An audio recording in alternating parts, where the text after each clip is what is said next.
O Senhor esteja convosco. Proclamação do Evangelho de Jesus Cristo segundo Mateus. Naquele tempo, enquanto Jesus subia para Jerusalém, ele tomou os 12 discípulos à parte e durante a caminhada disse-lhes: Eis que estamos subindo para Jerusalém, e o Filho do Homem será entregue aos sumos sacerdotes e aos mestres da lei. Eles o condenarão à morte e o entregarão aos pagãos para zombarem dele, para flagelá-lo e crucificá-lo, mas no terceiro dia ressuscitará. A mãe dos filhos de Zebedeu aproximou-se de Jesus com seus filhos e ajoelhou-se com a intenção de fazer um pedido. Jesus perguntou: O que queres? Ela respondeu: Manda que estes meus 2 filhos se sentem no teu reino, um à tua direita e o outro à tua esquerda. Jesus então respondeu-lhes: Não sabeis o que estáis pedindo. Por acaso podeis beber o cálice que eu vou beber? Eles responderam: Podemos. Então Jesus lhes disse: De fato, vós bebereis do meu cálice, mas não depende de mim conceder o lugar à minha direita ou à minha esquerda. Meu Pai é quem dará esses lugares àqueles para os quais ele os preparou. Quando os outros 10 discípulos ouviram isso, ficaram irritados contra os 2 irmãos. Jesus, porém, chamou-os e disse: Vós sabeis que os chefes das nações têm poder sobre elas, e os grandes as oprimem. Entre vós não deverá ser assim. Quem quiser tornar-se grande, torne-se vosso servidor. Quem quiser ser o primeiro, seja vosso servo. Pois o Filho do Homem não veio para ser servido, mas para servir e dar a sua vida como resgate em favor de muitos. Palavra da salvação.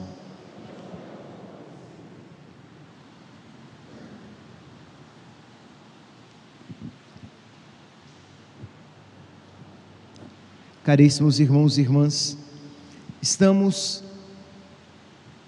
ouvindo o terceiro anúncio da paixão.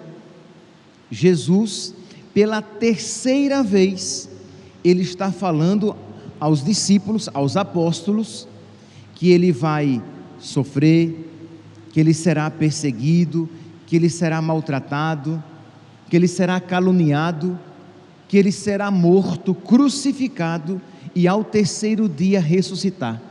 Porém, não obstante este seja já o terceiro anúncio de nosso Senhor, isso não entra na cabeça e no coração dos discípulos, dos apóstolos.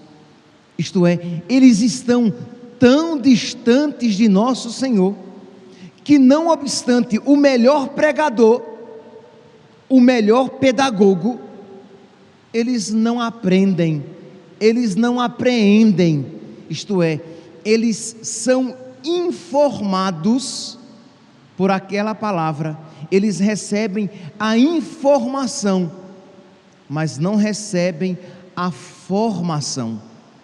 Eles são informados, mas aquilo, como não cai em suas almas, como não fecunda os seus corações, aquilo passa, e eles já se esquecem, de modo que, imagine, já é o terceiro anúncio da paixão, e o que é que a mãe dos filhos de Zebedeu, mandada pelos filhos, sim, nosso Senhor sabia, é tanto que chegou a mãe, meio lacrimosa, piedosa, se ajoelhando e pedindo, Jesus já passa da conversa com ela para os filhos.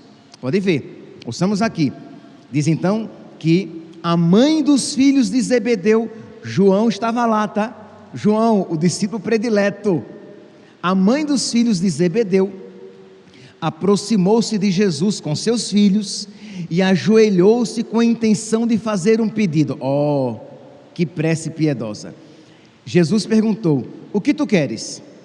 Ela respondeu: manda que estes meus 2 filhos se sentem no teu reino, um à tua direita e o outro à tua esquerda, isto é, que eles tenham um cargo muito importante, que eles sejam grandes neste mundo, que eles sejam servidos por outros.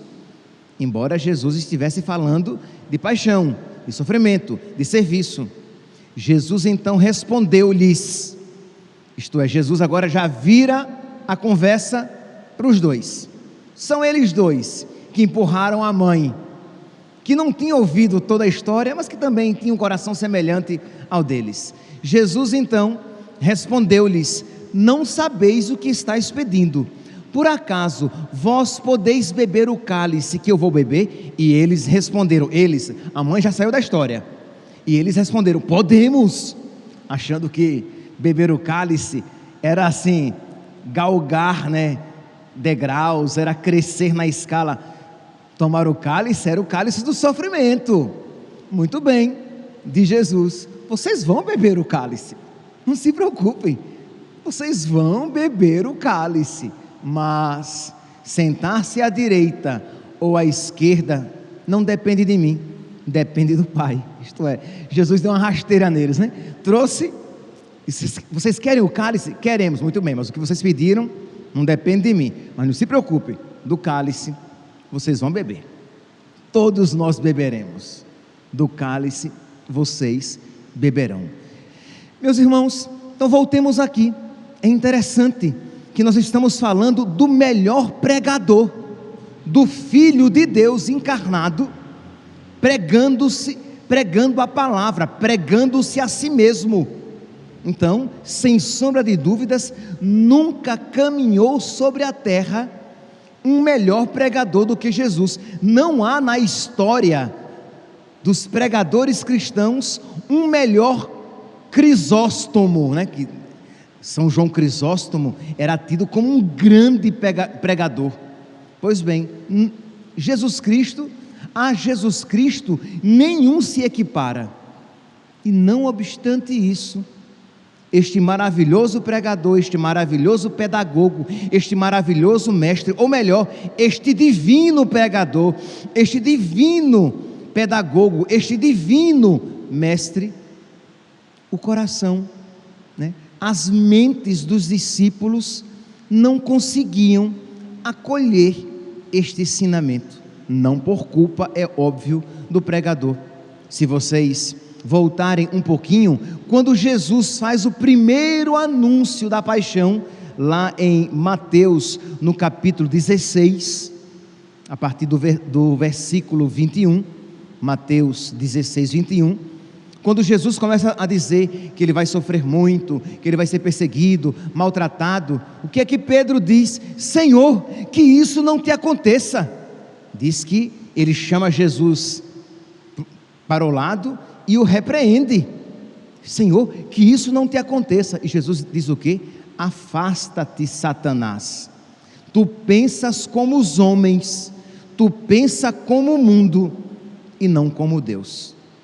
Meus irmãos, quando os nossos corações nutrem pensamentos mundanos, quando os nossos corações são guiados pelas nossas paixões, infelizmente, a palavra de Deus não surte efeito na nossa alma.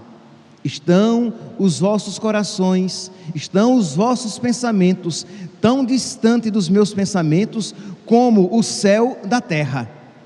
Então, quando nós estamos com o coração mundano, com a mente mundana, com a alma mundana, não obstante ouçamos a palavra de Deus frequentemente, às vezes até cotidianamente, e às vezes até várias vezes ao dia, aquela palavra não consegue mudar o nosso coração. Imagine, meus santos, isso de alguma maneira se aplica a nós. Quantas vezes nós percebemos em nós pensamentos contrários ao de nosso Senhor?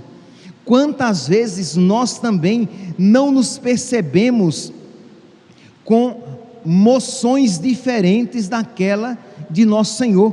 Quantas vezes nós também nos revoltamos com a paixão de nosso Senhor? Sim, não necessariamente com a paixão de nosso Senhor em nosso Senhor, mas da paixão de nosso Senhor em nós. Quando somos visitados pela cruz, e entendamos aqui cruz, um pequeno sofrimento ou um grande sofrimento, uma humilhação, uma doença, uma dificuldade, quando somos contrariados, esses eventos que de alguma maneira nos desgostam e nos desgastam. Quando isso acontece, qual é a nossa atitude? Decaímos na espiritualidade. Qual é a nossa atitude? Começamos a desconfiar do amor de nosso Senhor, como se Ele tivesse prometido algo diferente a nós neste mundo. O Senhor não nos prometeu uma redoma de vidro neste mundo e que nada nos aconteceria. Ele disse que nós teríamos provações, Ele disse que nós passaríamos por tribulações, mas coragem, eu venci o mundo. Ele disse que o que fizeram a Ele, o Mestre, fariam a nós, os discípulos, porque se a isso fizeram ao galho verde, o que não farão aos secos. Então, se a Ele coube perseguição, maldições, flagelos, sofrimentos, a nós caberá também. Mas se a Ele coube a ressurreição, a nós caberá também. Haverá também um terceiro dia para nós. Mas, assim como os apóstolos, quando ouvimos falar de sofrimento, sentimos-nos tão impactados que nos esquecemos da ressurreição. Porque em todos os anúncios da paixão, Jesus fala: mas ao terceiro dia o Filho do Homem ressuscitará. Ele será perseguido, maltratado, flagelado, caluniado, será morto, crucificado, mas ao terceiro dia ressuscitará. Mas os apóstolos ficam tão impactados com o sofrimento, com a crucifixão, que eles não se abrem à profunda compreensão do mas ao terceiro dia ressuscitará. Assim somos nós também, infelizmente.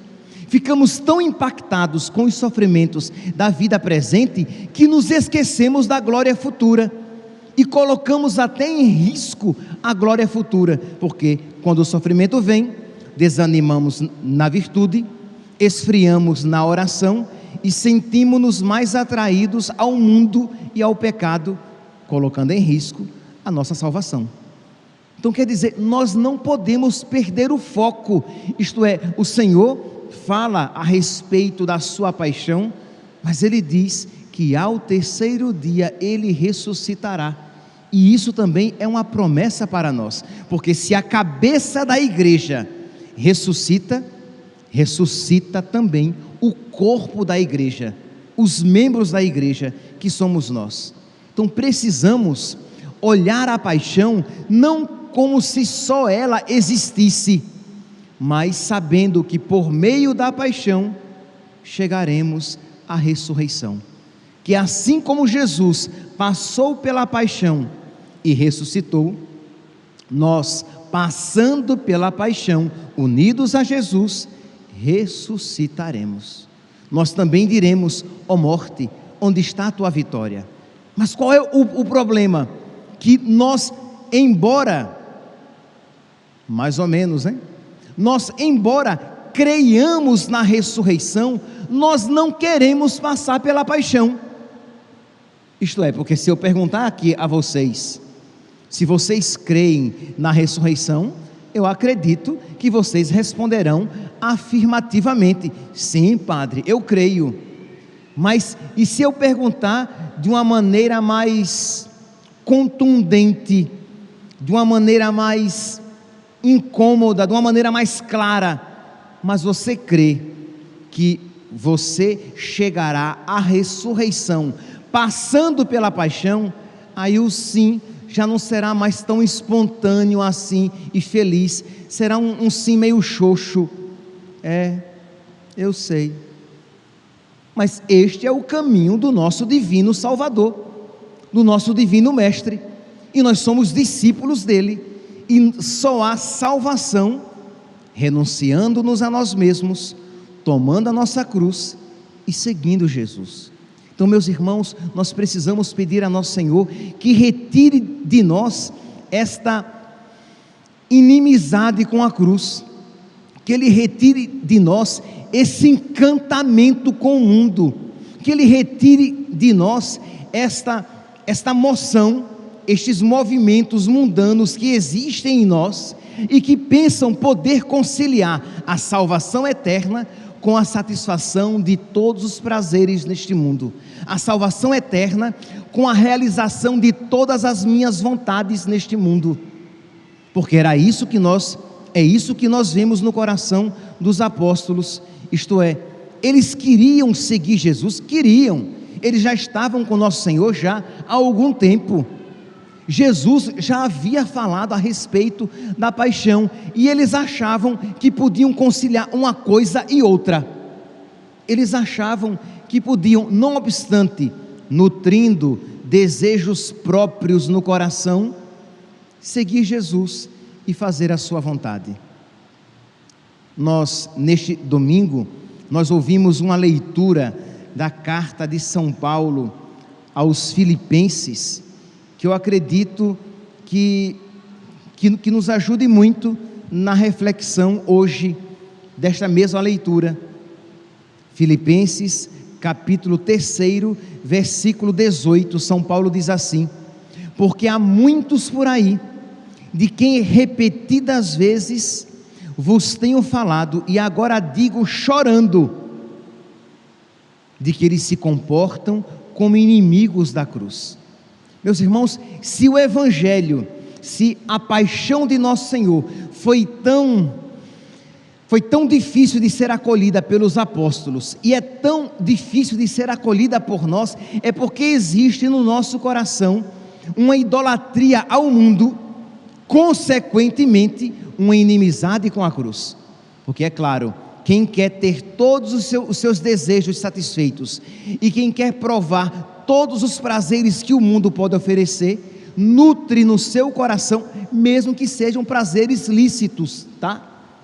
Mesmo sendo prazeres lícitos e sonhos lícitos, mas quem quer se realizar plenamente neste mundo, é um inimigo da cruz, mesmo que não tenha formulado expressamente esse pensamento, porque só pode ser amigo da cruz, de Jesus Cristo crucificado, quem está disposto a renunciar ao mundo. E quando se fala aqui renunciar ao mundo, não é apenas renunciar o que é pecado. Quando nosso Senhor diz: quem quiser me seguir, renuncie a si mesmo, tome sua cruz e me siga, Ele não está dizendo: quem quiser me seguir, renuncie às coisas erradas. Não, porque os mártires renunciaram à própria vida, e eu acho que não existia nada de mal com a vida deles, mas eles amaram tanto a Deus ao desprezo de si mesmos. Não é aquilo que Santo Agostinho diz, que existem duas cidades, a cidade de Deus e a cidade dos homens. Em uma moram aqueles que amam tanto a Deus ao desprezo de si mesmos, noutra moram aqueles que amam tanto a si mesmos ao desprezo de Deus. Aquela frase de São Paulo que eu acho belíssima: a minha vida não é preciosa aos meus olhos. Creio em Deus Pai. Quando eu leio, eu temo e tremo. A minha vida não é preciosa aos meus olhos. Quem pode dizer isso? Quem pode dizer com toda a verdade e coerência? Eu não me importo comigo, eu só me importo com a glória de Deus.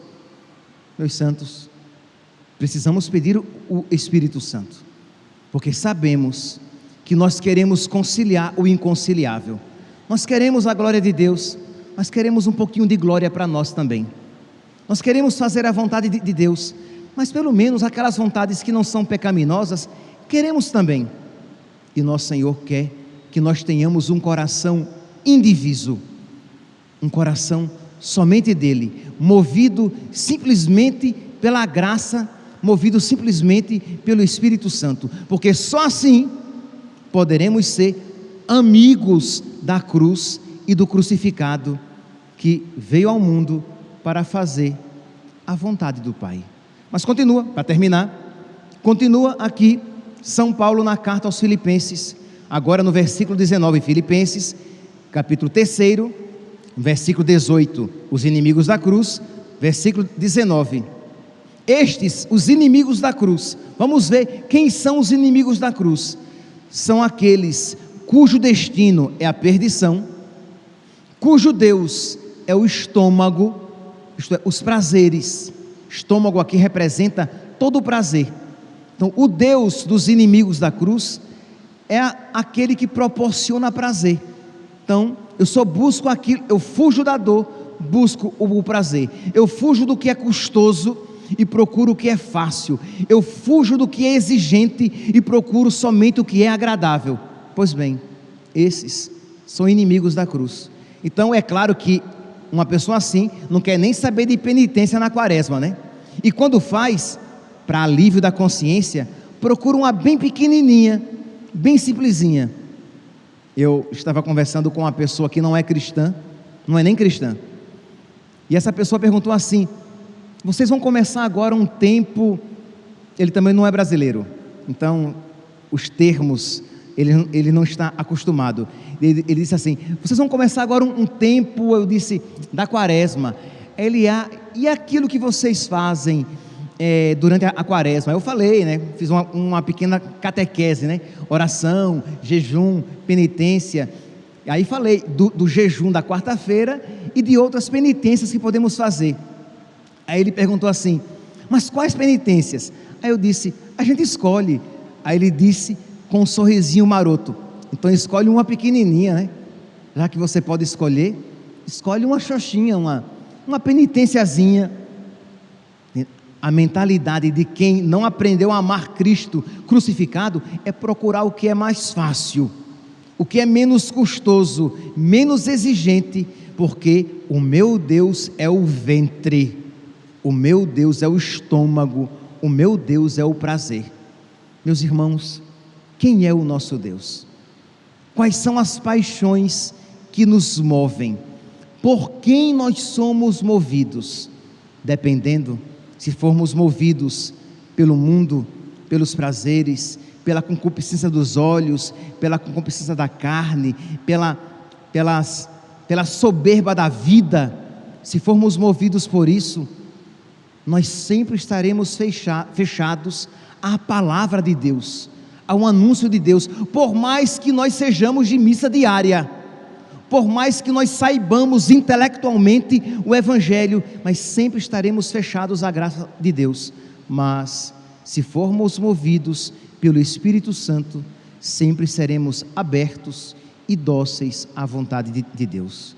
Peçamos, meus santos, hoje é quarta-feira, então é um dia em que de alguma maneira nós sempre voltamos os olhos para São José, tão dócil, tão obediente à vontade de Deus, à moção do Espírito. Peçamos por intercessão de São José que nós sejamos semelhantes, dóceis, obedientes, maleáveis na mão de Deus, para que nós nos deixemos mover pela vontade de Deus, mesmo quando ela for tão diferente da nossa. Louvado seja nosso Senhor Jesus Cristo, para sempre seja louvado.